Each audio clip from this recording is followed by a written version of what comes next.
Welcome to Drum and Drummer, a podcast focused on drums, drumming and drummers. I'm George Pickering and that's Ben Winty, and we are both professional drummers in this business we call music.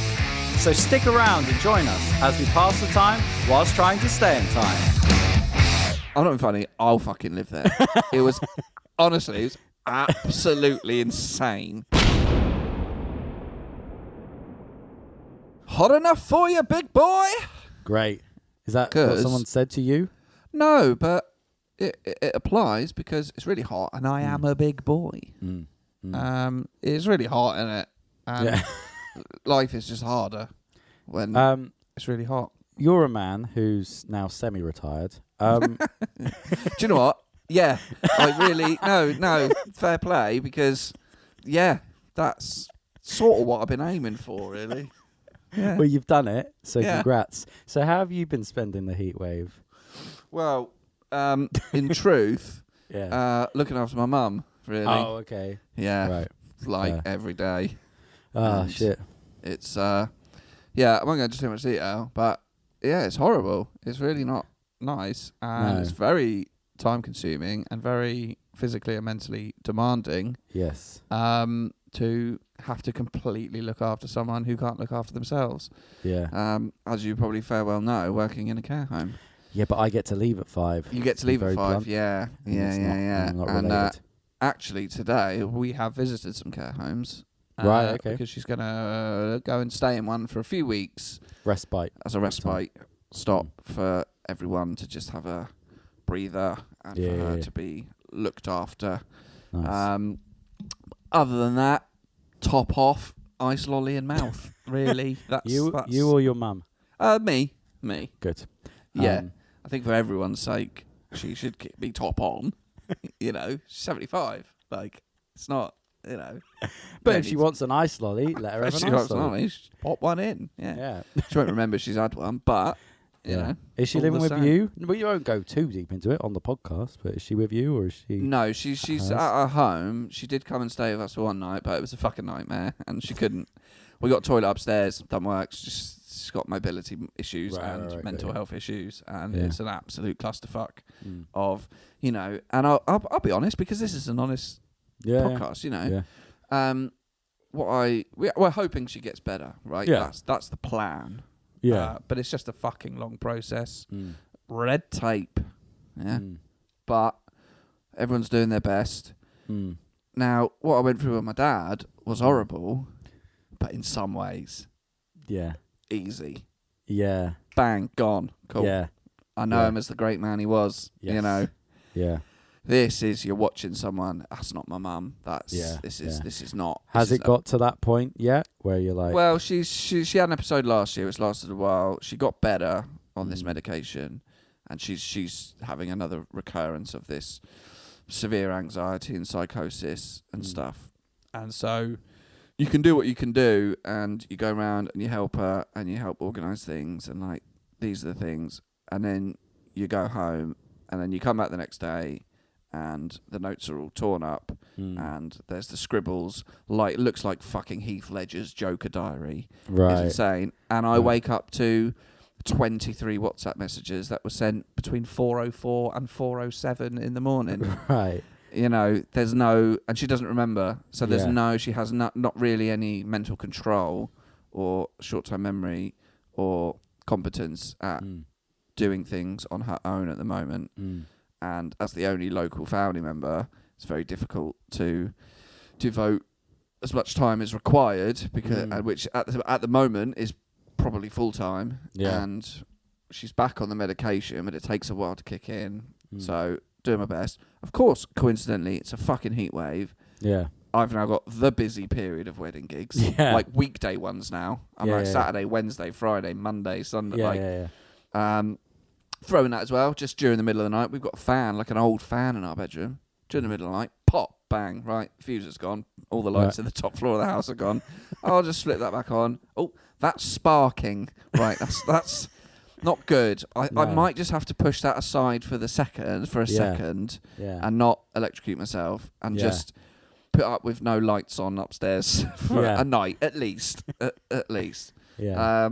So it's very challenging, and then you can't help but the issue comes is when, me and my wife go to Devon on Saturday to play a gig. And we're out from midday to 4 a.m. And she's on her own, and I'm dealing with her diary and her friends and their concerns and managing her and trying to make sure she's taking her medication, trying to make sure she's eating, and then you put in a fucking heat wave. Yeah. And you're trying to make sure she's drinking enough water. Yeah. But the anxiety about being alone and falling over and leaving the house on her own, well, it traps her in the flat because she doesn't want to go outside on her own. Yeah, of course. But then because she's trapped in, that makes her go a bit more stir crazy, and then the mobility gets worse. It's this vicious cycle, mental and physical. It's very challenging. It's very difficult. But yeah, we're hoping she can just go and stay somewhere for a bit, and they can take away all those daily stresses of cooking, washing. She doesn't have to think about any of those things. They can make sure she's taking the medication on time and the right dosages, and in a sense, it's respite for her, but it's respite for me. Exactly well. that. Can I say, so, I mean, I see it whenever we have a new resident, and it's quite heartwarming because you can see that the resident is happy that they're there, but also the family are happy that they're there. Do you know what I mean? And me, at 31, I look at a care home and go, I don't want to be here. But it's like, of course, and I wouldn't because I'm 31. Do you know what I mean? But like, if you're 80, and even just loneliness, even if you just live on your own and there are health issues, and then you go into a place and you get to meet people who are your age, and then and they're like, meds, we'll take care of that. And you don't have to cook anymore. And also, these will all be your new mates, and they're all good. And then so you can see the resident going, oh, brilliant. That sounds amazing to me. What? I don't have to cook my own breakfast. But then you can see the family going, oh my God, this looks all right.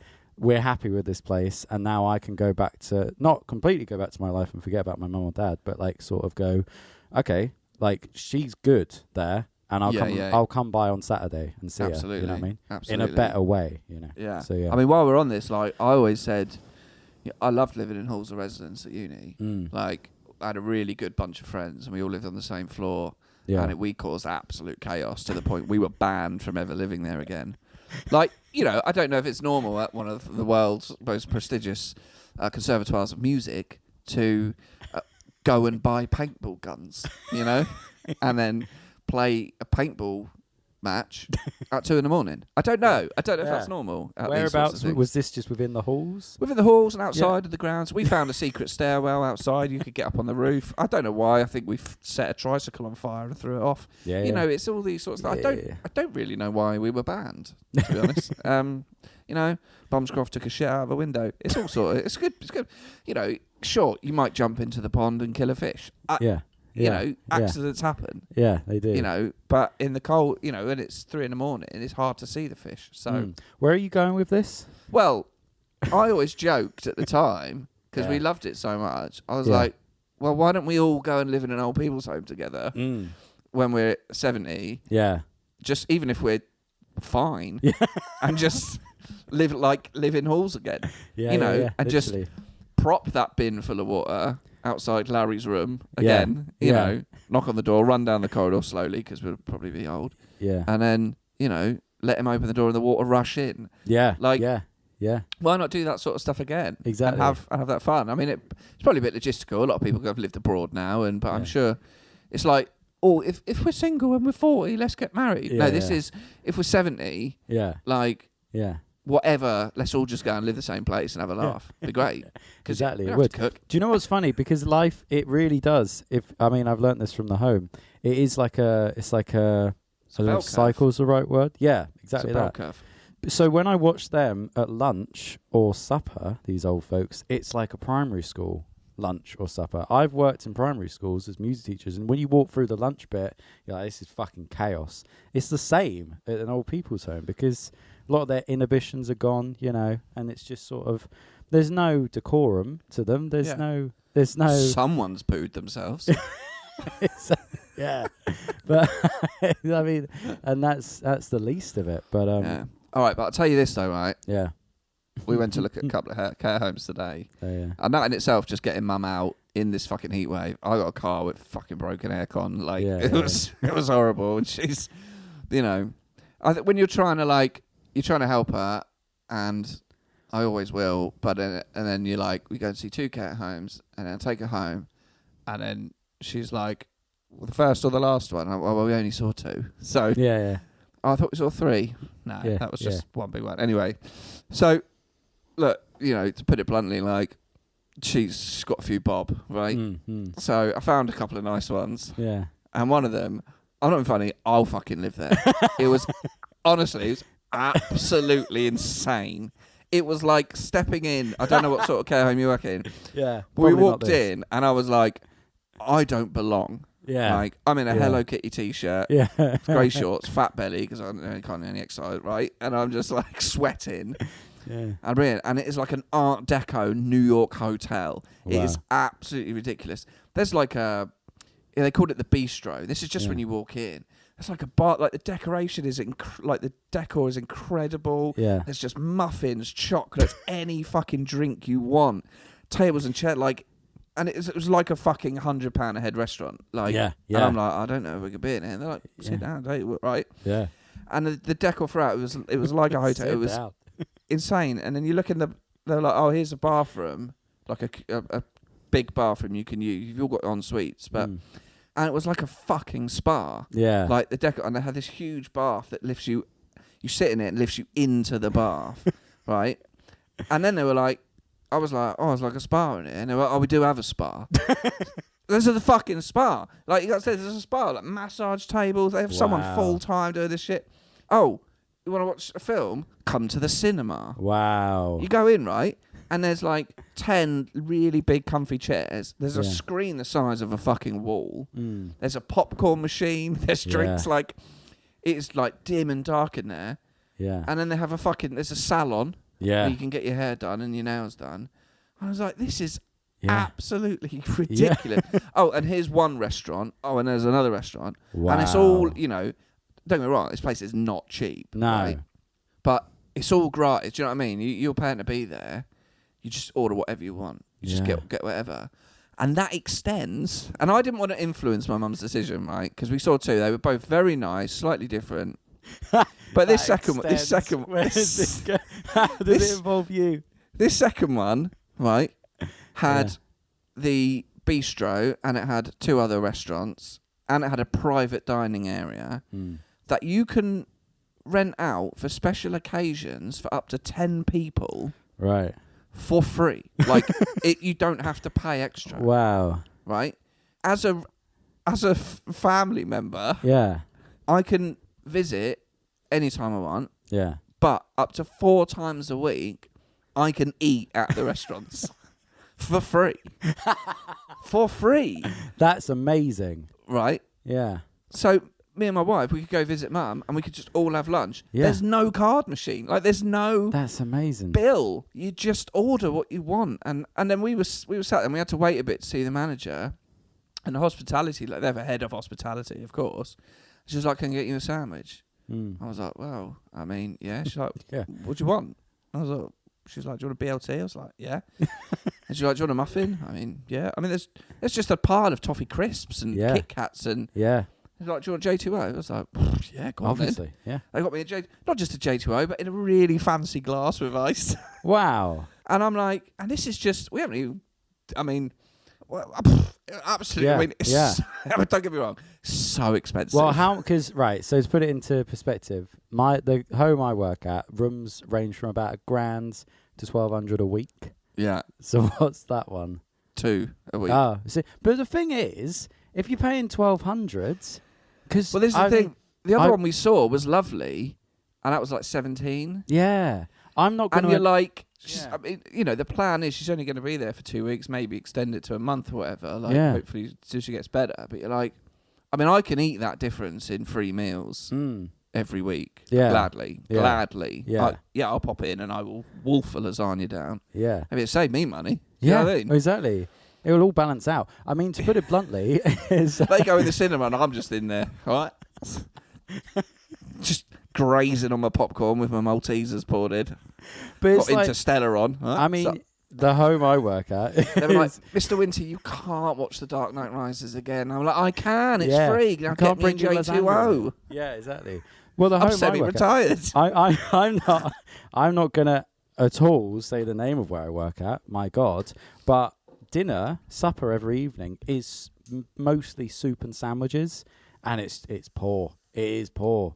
It's just soup out of a can, warmed up with some sandwiches the chef made 5 hours ago, and it's like, and I look at it going, I don't know if I'd want this, but I think if you had the money, so point being, and they're paying $1,200 for that, so if you can stretch the other $800 and then live in luxury, just fucking just I mean, there was another family in there. There was obviously an old lady living there and her daughter and a granddaughter in, and they're having lunch in the bistro. Granddaughter's ordered a fuck off burger. Do you know what I mean? She's loving it. Yeah.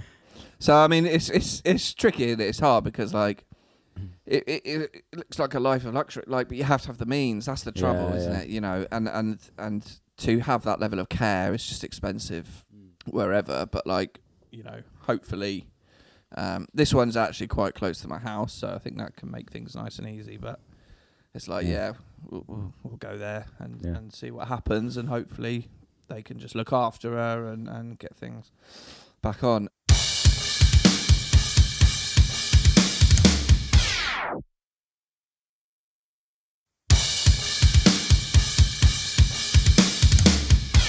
Right, I'm going to move on. Right, I got a couple of bits. Right? Shoot. Do you want the weird gig? Yep. Or the Olympian? Oh, fuck. I don't know. Both? Can I have both? Yeah, you can have both. Yeah, What order? both. Weird gig first. Weird gig, right. So, went to Devon on Saturday to do a gig with Wonder Year. Mm. Long way. It is a long way. It is. First Saturday half term, heat wave. Yeah. Planned it like a pro. Yeah. Had to be there at 6. Got there at 5:45. Perfect.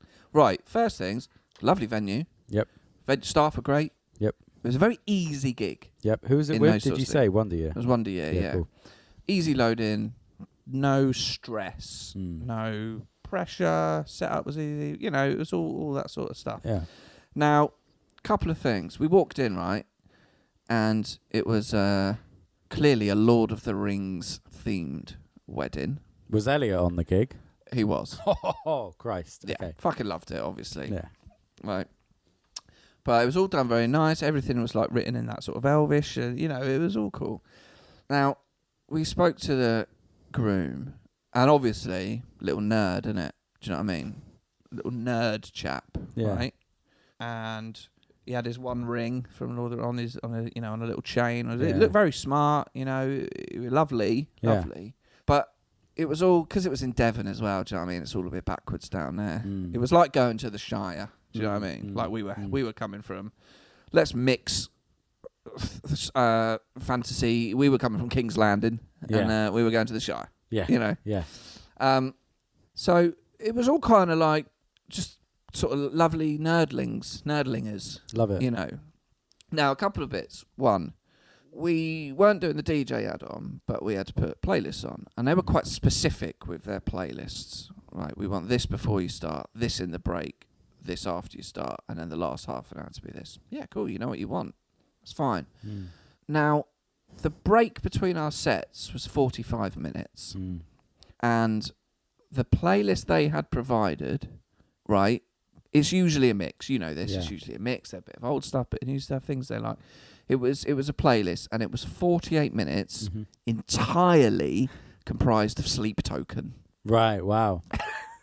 Wow. It was 11 Sleep Token songs in a row. Yeah. That he'd done the like Spotify mixing on to make them a bit shorter. Yeah. And that was it. That was all the gap was. Right. Now, obviously, I knew this before this going into the gig, but when I got there and I saw the people there, that did not make any sense at all. To the point I was paranoid I'd got the wrong playlist for the wrong gig. Yeah. Because also at the end of the night was like an emo sort of section. And I'm like, so we finished playing, and then I put this playlist on. Looks like it's my choice. Yeah. Everyone there is like what I would describe as a normal person. Yeah. Just a little bit Devon. Nerdlingy. Oh, nerdlingy. Lots of older people there. Yeah. and I press play on 48 minutes of Sleep Token, that just fills this hall, this big venue. You know what I mean? Yeah.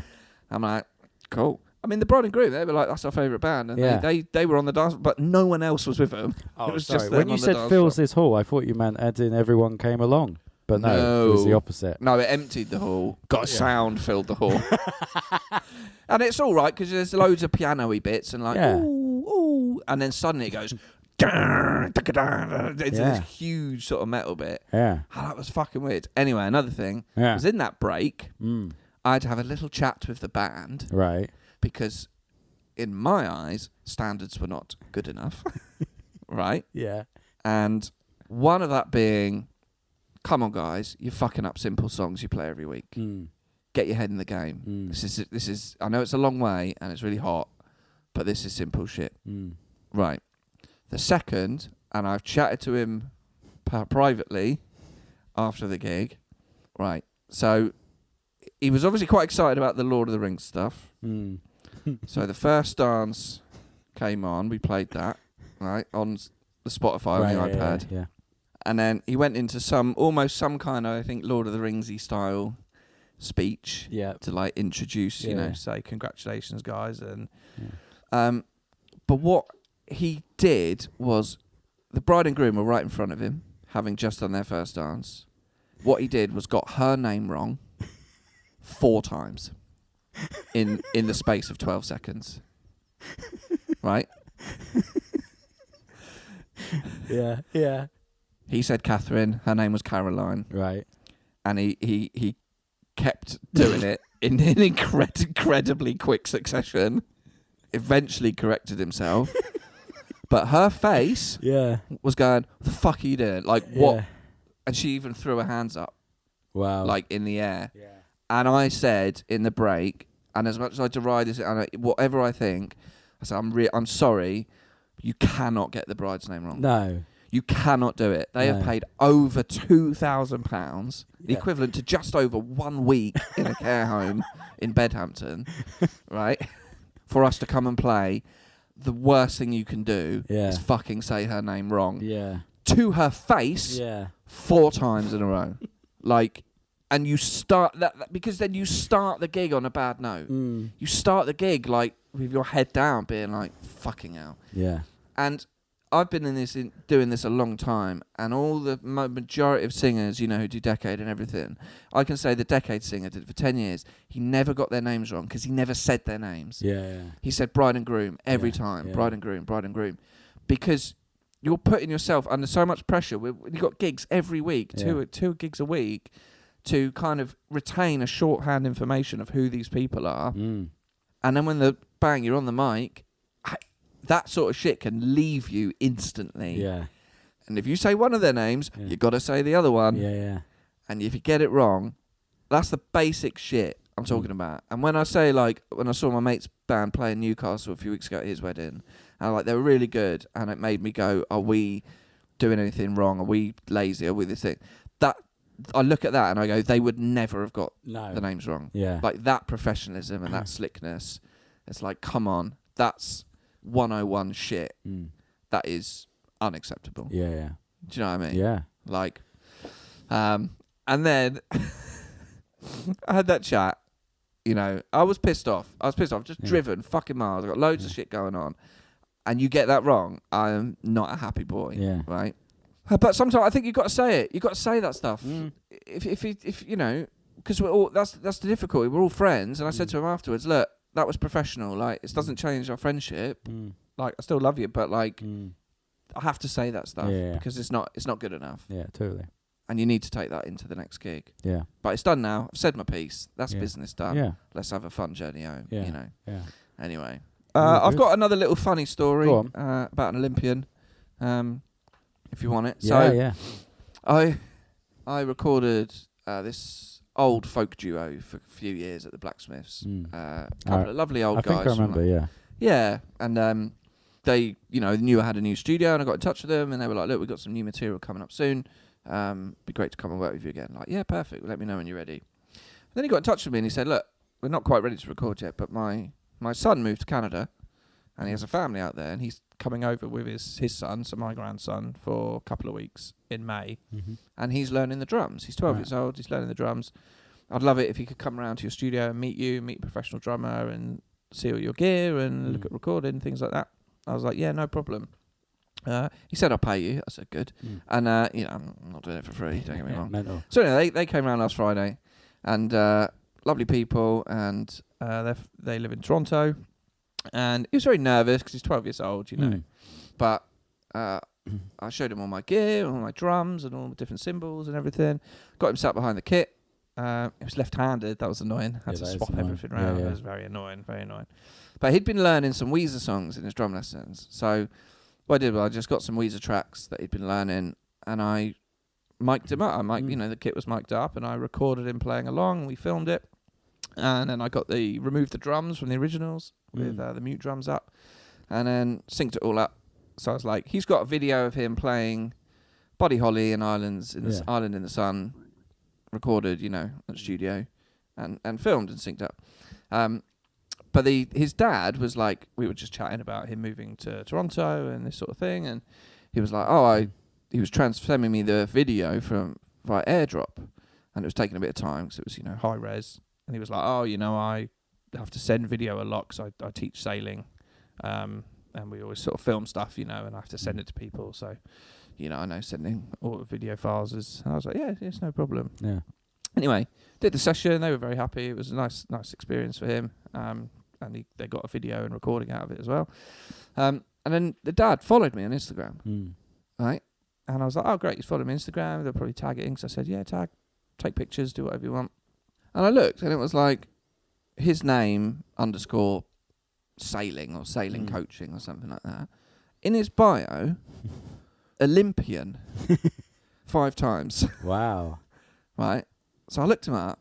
He has competed at 5 Olympics as a sailor for Great Britain, Team GB. Yeah. He came 6th in Athens 2004. Right. And he is I think it's 2-time world champion and 3-time European champion sailor. Wow. And didn't mention it.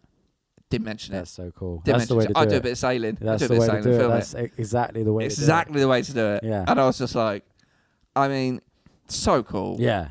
Yeah. So cool. I had a fucking Olympian in my studio. It's amazing. It's just amazing.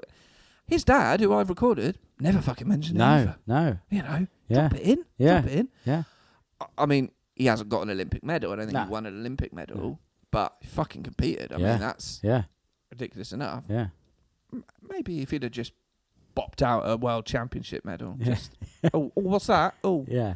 Oh, let me just take these off to film. Yeah. Come on. What's that? It's 2 golds from the Worlds and 3 European Championships. What? Do you know what? But you joke. The other day when we played football on the hottest day, the other day on Sunday, midday, played football. Mental. That is mental. That is mental, isn't it? But I wore my... And you've just done an Ironman. Well, do you know what I mean? That's what I'm moving on to. So I was wearing my Ironman shirt, and Dean was like, oh, is that what it's going to be now, is it? Are you going to wear that all the time? And I kept going, oh, what, that? To everyone. But, fair play, the Olympian. That's pretty cool. That's the way to do it. Just don't tell anyone. I always think if I learnt a language, I'd really love to just not show that I know it until I went to that country with someone. Do you know what I mean? And say you go to France. I have fantasized about that so many times. I fantasized about that, being out with friends, going abroad and not doing anything about it. And then all of a sudden, just bopping out in German. Just like, I know. Yeah, because that's so much cooler than, I've been doing my Duolingo. Yeah. What? Ooh, guten Abend, Yeah. Just like, yeah, exactly. What? Just ordered us all food. So, yeah. You're welcome. Well, I got, not tricked, but when I did the school French exchange in year 9, went over to France, obviously. And we stayed with these families, right? It's 2 stories here. Yeah, Have I got time? Yeah, we've got time. 1. So, I was okay at French, but in a school capacity. I knew. Want to know where the library is? Yeah. Yeah. I can find out. Do you play football with your brother? Yeah, I can say that. Yeah. Watch telly with Mon Frere. Yeah. If you've got a mouse under a table, I will describe that situation. So we go over there and we get there really late. It's like one of them like 24-hour coach journeys or whatever bullshit, you know. And we get to this school and then we go back with the families. And like none of them really speak English. And I'm like, oh, I'm struggling here. Like, they're very nice. And we end up watching this film. We just, I don't know. It's just sometimes you just think it's weird. I mean, I was 14, 13, and you're just like in a house in France watching a film. Yeah. Like, and I can't understand any of it. Yeah. Don't even know what film it was, you know. But because I'd been on the coach all that time, like I was very shy about pooing, you know, in public. You know, I trained my body to not need a poo during the school hours. You know, that sort of thing. Fair play. I'd risk shitting myself on the way home. Because we all know, as soon as you get the keys out of the pocket, your body is ready to launch. As you see your house, Yeah. So I really needed a poo. And I was awkward and nervous and stuff back then. And eventually I was like, ooh, elle toilette, you know. Classic. Lovely that bit. A-star, G if you're French, cheers. And it showed me where the bathroom was, right? And I went in and I took what could only be described as a massive shit. Yeah. Right? It was an absolute log. Yeah. You could ride that down Splash Mountain. It was so big time. Big. Yeah. King Kong's finger, you know, that kind of thing. Yeah. Flushed the loo. Did not move an inch. Right? I'm like, what do I do here? Yeah. What do I do here? What do you do? Water starts building up, you know what I mean? Yeah. I try again, water's building up. This is night one. Yeah. Christ. There's a magazine. So I ended up ripping a page out of a magazine of LOLO or whatever the magazine, you know. And Le Hello, Le Keep. And Bonjour. Just sort of and I just sort of wrapped it around my hand and just had to give it a push. I had to send it on its merry way down the old U-bend. I thought you were going to pick it up or something. And no, I didn't pick it throw up. it out Just the window. Sort of had to, I think, sort of broke it in half Did with you the just natural. grab one page? I would have taken a view at least. One page. I think it was a pretty sturdy. I think the French press are quite sturdy with their the papier that they use. Anyway, it was also my birthday during that trip. Right. I went to the Palais de Versailles. Like, here's a message to the listeners. Are you all still up to date with where even? Right, okay, it's your birthday as well. It's all true. You've done a poo somewhere. I can't even remember where. Done a poo in their house on night one. Nearly blocked their toilet. Had to use a magazine wrapped around my hand to punch the turd into two pieces to get it round the U-bend. Right. A few days later. Anyway, so the next morning. Which one? A few days later or the next? My birthday. It was my birthday. I think it was my birthday. The next day or a few days later? Do you know what? I think it could have been the next day. Okay. I can't remember. It was a long time ago. But they, you know, we had breakfast in the house before we went off on our school trip or whatever. I don't know where we went. School trip he was on. I think Palais de Versailles. Anyway, we also went to Park Asterix one day. Anyway, they brought out a birthday cake for breakfast. Yeah. And it's a birthday cake. And the mum is like talking in French to me. Yeah. And I'm not really getting a lot of it, you know what I mean? And then she just goes, just to let you know, I am an English teacher. So, but I just thought I'd see how you got on. Right. Perfect English. Yeah. I was like, oh, thank God. Yeah.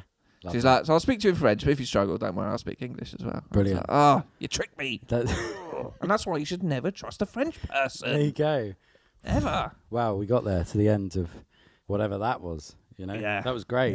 Yeah. We can wrap up there if you want, and I can save everything I had for next week. We'll do a George episode next week, for sure. I quite like that. Great. Well, listeners, have you ever had to smash down a poo with a French magazine? Let us know. Or a magazine from another language, you know, another country. Doesn't have to be French. You know, because I've had quite a few poo incidents abroad. Have you? Well, toilet incident. I got stuck in the toilet in Croatia. We all know about that. But lots of. I like that story about a comedian said it happened to him, but it's hard to know who it happened to. Where he was abroad, and let's say he's in Croatia or something, Lithuania. He doesn't know the language at all, and he does a poo, and it doesn't go down. And he's put a toilet roll down there. You know, it's just a mess. It's just a mess. And he keeps flushing. And it's just nothing's happening. Like, flush is just dribbling a little bit, but nothing's going on. He's like, fuck, I'm going to have to go down to reception and tell them that I've clogged the toilet and the flush just isn't working. So he goes down to reception and like tries to explain in broken English. And he's like, yeah, it's trying to go, it's toilet, no good. I don't know. And he's like, look, can you just come up to my room? And he comes up to his room. And what he wants to do is press the flush to show that it doesn't work. and he said he pressed the flush and it worked perfectly. Yeah. Everything goes. And then that poor receptionist Just showing off to the hotel. Check Look this at the out. shit I've done. Yeah. Do you want to see a flush in action? So yeah. Anyway, so let us know. Let us know. I don't know why we're asking. We get.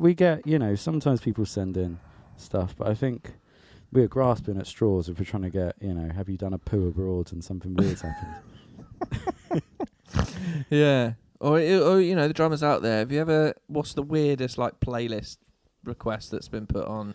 Because 48 minutes of Sleep Token is that's a better one. And I wasn't even I'd expect that maybe at a freshman year gig. But this was a 1 year gig and we turn up and it's a fucking bunch of shy and nerdlingers. Yeah. Do you know what I mean? And you're like, yeah, whatever, man. Yeah. And then loads of people went home early and it was a rubbish end. I hate that. Really I hate that. That's another thing I've said. And I had to fucking drive 3.5 hours home. Yeah. And I was like, oh, God. If I ever get married, I have said I'll either do what you did or go the other way and do what Amy Lee did. Yeah, basically right, it's 3 nights away somewhere. So the wedding night, you're all here till the end. You know what I mean? Oh, I've got to get back. No, you haven't. No, you haven't. Yeah. It's 8:20. Where do you think you're going, Yeah. So, yeah. Yeah. Because I always feel bad for people. End of the night. Lost all their it's mates. weird because you just wonder, where are your friends? I don't know. Yeah, what's going on? Yeah. I don't know. Maybe we're just lucky and we got good friends. But, maybe. a lot of people just have their families and it's... Some people really don't have friends. It had a midweek vibe for a Saturday wedding. Yeah. You understand it when it's a Tuesday or something, but... You do. Anyway, let's wrap up. George, thank you very much, mate. Thank you. Pleasure talking to you. drumanddrummerpod@gmail.com or follow us on Instagram @drumanddrummerpodcast. Drumcharts.co.uk for all your drum chart needs. George, pleasure as always. Pleasure as always. And we will be back next week and hear about your life. For a change. Well, I'll have done more stuff, so I can just ram it all in. Another week of George's life is another week of pleasure. Exactly. Not for everyone. We'll see you next week. See ya. Bye. Thank you for listening to Drum and Drummer. You can find us on Instagram @drumanddrummerpodcast. And you can send us an email to drumanddrummerpod@gmail.com. Remember, just pick up the sticks and twat it.